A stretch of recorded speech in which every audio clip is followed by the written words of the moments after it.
fourth one. Okay, so first given எழுதிடுவோம் நம்ம.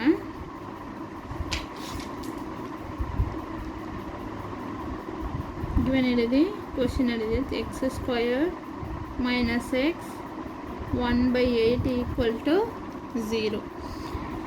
இப்போ இந்த கொஷினில் பார்த்தோன்னா எக்ஸ் ஸ்கொயருக்கு எக்ஸ் இருக்குது, கான்ஸ்டன்ட் வந்து ஃப்ராக்ஷன் ஃபார்மில் கொடுத்துருக்காங்க 1/8ன்னு. ஸோ இப்போ ஒரே ரூலு என்ன பண்ணும், எல்சிஎம் எடுக்கணும். இப்போ இங்கே என்ன பண்ணால் 1 1 எல்சிஎம் எடுக்கும்போது என்ன பண்ணுறது, இங்கே 8ஆல் மல்டிப்ளை பண்ணணும். ஓகே, 2x², இங்கே 1 இருக்கு இல்லையா, இப்போ இதை 8ஆல் பண்ணும்போது மேலேயும் 8ஆல் பண்ணணும், இங்கே 8ஆல் பண்ணும்போது இங்கேயும் 8 equal to 0. Okay, 16x² minus 8x plus 1 கீழே 8 இருக்குது ஈக்குவல் டு 0. இந்த 8 ஈக்குவல் டு கந்தாண்ட போகும்போது 0ஓட மல்டிப்ளை பண்ணும்போது 0 ஆகிடும்.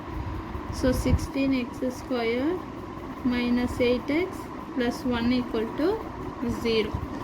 ஓகே, இதை சிம்பிளிஃபை பண்ணி முடிச்சாச்சு நம்ம. ஓகே, இப்போ இது என்ன பண்ண போகிறோம், இப்போ தான் ஃபேக்டரைசேஷன் பண்ண போகிறோம். சம் என்னது, sum of the roots -8, product வந்து 16 into 1 that is 16. Okay, cross multiplication பாரு, -8 16 ப்ராடக்ட் ஆஃப் த ரூட்டுக்கு மல்டிபிள்ஸ் எழுதுங்க.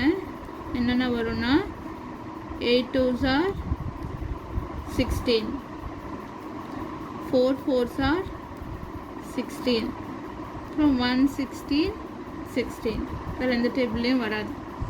ஓகே, இப்போது இதை ஆட் பண்ணி பாருங்கள், சப்ராக்ட் பண்ணி பாருங்கள். 8 + 2 10, 8 - 2 6. அப்போ இது வராது கண்டிப்பாக. 4 + 4 8. Okay, we got it. இப்போ 1 - அதுவும் வராது.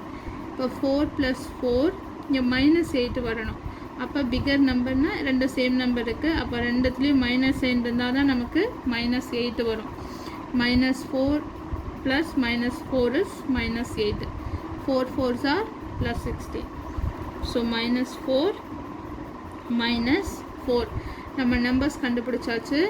அதுக்கப்புறம் லாஸ்ட் ஸ்டெப் என்ன செய்யணும், கோஎஃபிஷியன்ட் ஆஃப் x² டிவைட் பண்ணணும் நம்ம.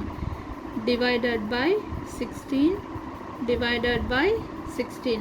இப்போ இது வந்து 1 4s are 4, 4 4s are 16. So this is -1/4. So இங்கேயும் அதே தான் -1/4. கரெக்டாக? ஸோ ஃபேக்டர்ஸ் எழுதும் போது x - 1/4 x - 1/4 equal to 0. x - 1/4 equal to 0 or x - 1/4 equal to 0. So x equal to 1/4, x equal to 1/4.